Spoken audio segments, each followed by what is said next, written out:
Good morning students. Today we will discuss collision theory for unimolecular reactions और लिंडेमैन hypothesis. तो आज हम discuss करते हैं बेटा यूनिमोलिकुलर रिएक्शन ए से प्रोडक्ट बनना। तो कॉलिजन थ्योरी में हम क्या बोलते हैं कि रिएक्टेंट के मॉलिक्यूल जिनके पास एक्टिवेशन एनर्जी होती है वो आपस में कोलाइड करते हैं और प्रोडक्ट बनता है।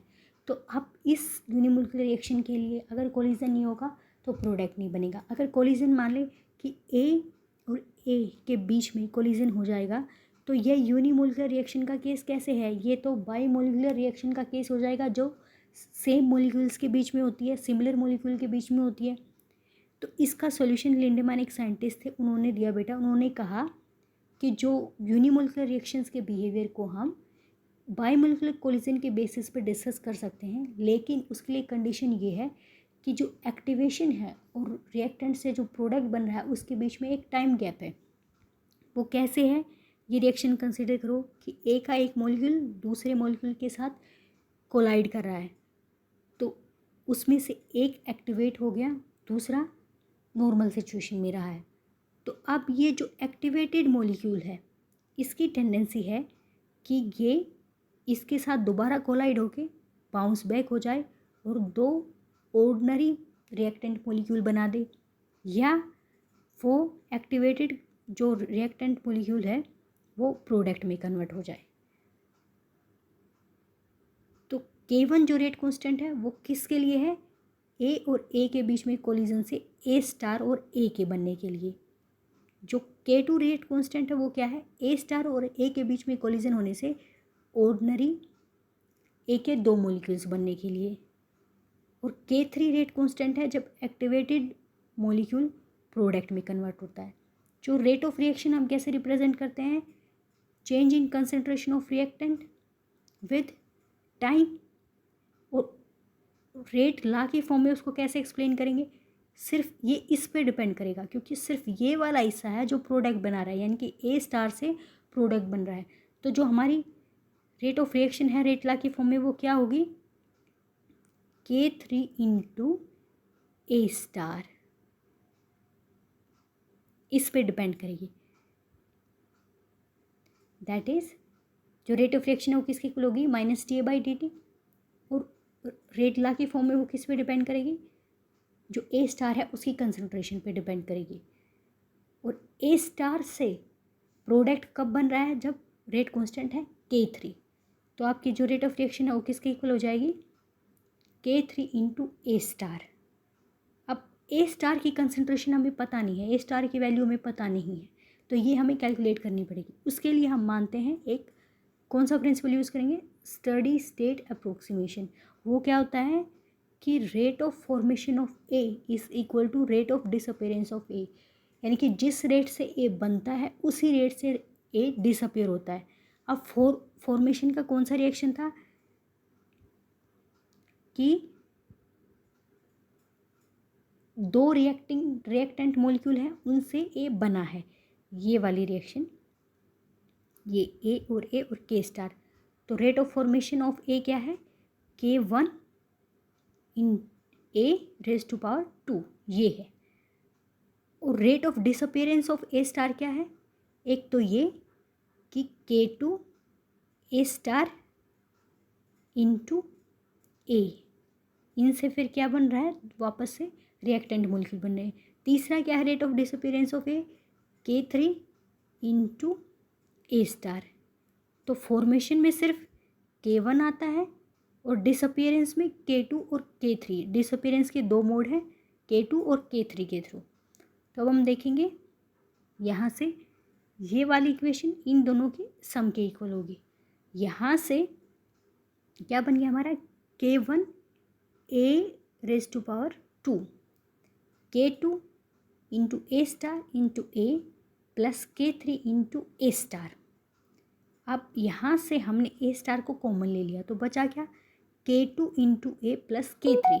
अब हमें किसकी कंसंट्रेशन चाहिए है, ए स्टार की, तो हम ए स्टार को इधर रख लेंगे, बाकी की टर्म्स को एक साइड ले जाएंगे। तो हमारी जो ए की वैल्यू है वो क्या आएगी, K1 A⁻², K2 ए प्लस K3।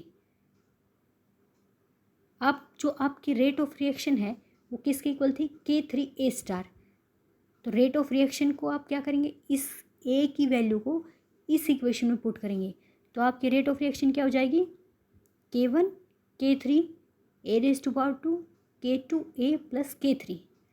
अब स्पेशल केस क्या बनता है कि जो ए की कंसनट्रेशन है वो बहुत बहुत ज़्यादा होगी तो क्या होगा, ये वाली जो टर्म है K2A ये बहुत ज़्यादा हो जाएगी K3 के कंपैरिजन में, और हम फिर K3 को नेगलेक्ट कर सकते हैं। तो यहाँ से हमारी रेट ऑफ रिएक्शन क्या बन जाएगी, K1 K3 A² K2 × A। तो यहाँ से एक ए से एक कैंसिल हो जाएगा, तो K1 K3 और अपॉन K2 ये क्या तीनों मिलके एक नया कांस्टेंट बना देंगे, दैट इज़ K।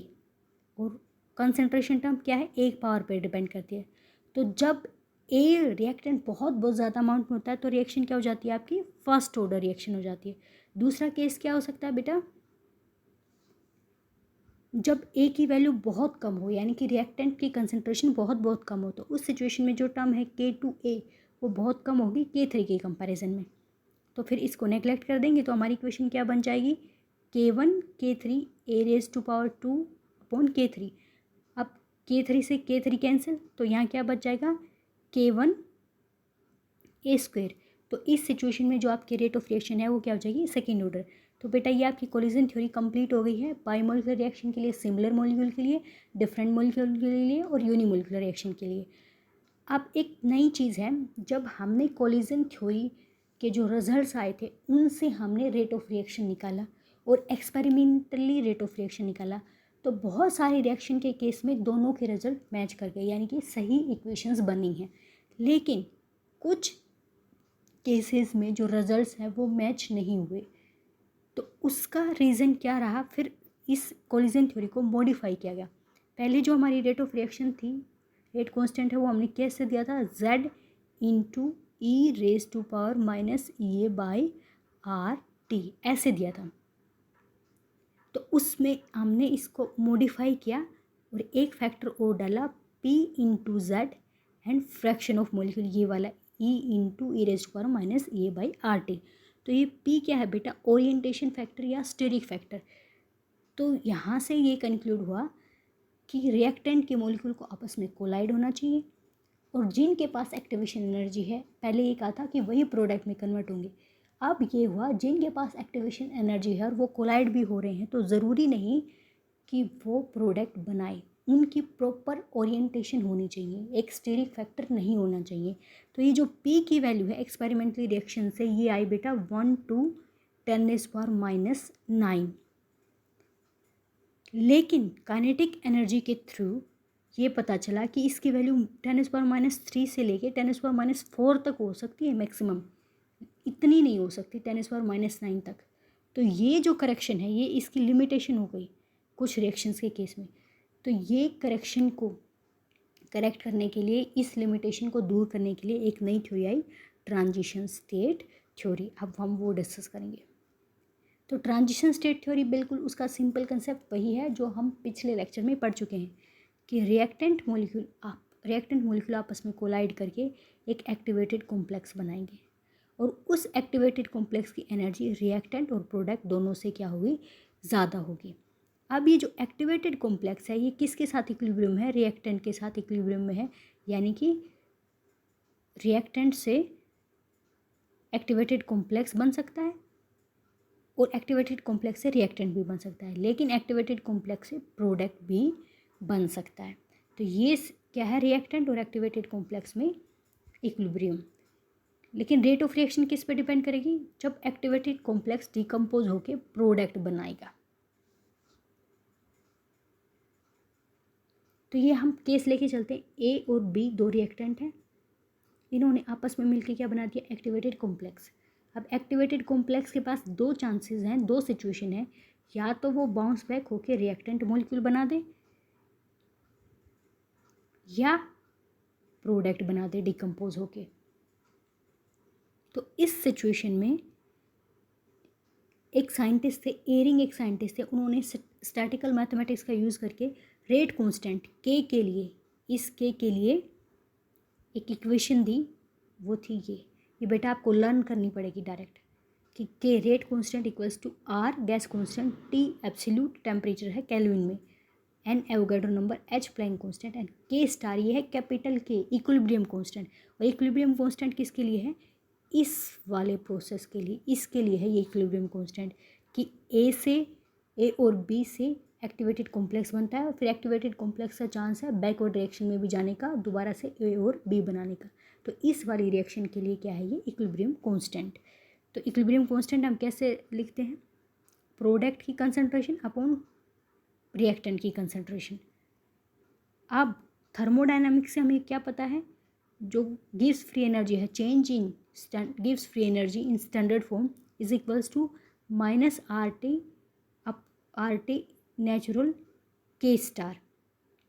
वहाँ पे बेटा हमने टर्म यूज़ की थी ऐसे, जी नोट, ये स्टैंडर्ड फॉर्म में है। अब यहाँ पे हम एक्टिवेटेड कॉम्प्लेक्स का यूज़ कर रहे हैं तो हम स्टार यूज़ करेंगे, एक्टिवेटेड फॉर्म में है सब कुछ। तो यहाँ पे ये क्या है? फ्री एनर्जी चेंज, ये minus R T natural log के स्टार इक्विलिब्रियम कांस्टेंट। तो यहाँ से ये आर टी डेल्टा जी के नीचे आ जाएगा। अब हमें तो निकालना है के स्टार इक्विलिब्रियम कांस्टेंट, क्योंकि हमारी इक्वेशन में क्या है? इक्विलिब्रियम कांस्टेंट है, तो हमें उसकी वैल्यू चाहिए। तो नेचुरल लॉग घटाते तो हमें पता है कोई भी टर्म है वो ई रेज टू पावर हो जाती है। तो यहाँ से हमारा के क्या आ जाएगा? E raise to power minus delta G star by R T. ये आपका पता ही, आपको फ्री एनर्जी ऑफ एक्टिवेशन है इस वाली रिएक्शन के लिए। इक्विलिब्रियम कांस्टेंट सिर्फ इस वाली रिएक्शन पे अप्लाई हो रहा है। तो यहाँ से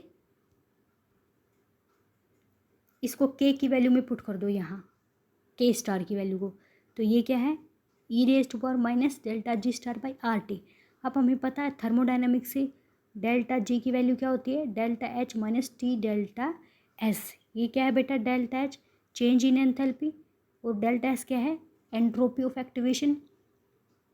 अब इस डेल्टा जी की वैल्यू यहाँ पुट कर दो, तो ये क्या हो जाएगा? Rate constant equals to R T upon N H e raise to power minus delta H star minus T delta S star by R T. अब इन टर्म्स को डेल्टा एच और टी वाली टर्म्स को अलग अलग कर लेंगे, तो हमारा जो रेट कांस्टेंट हो क्या आएगा?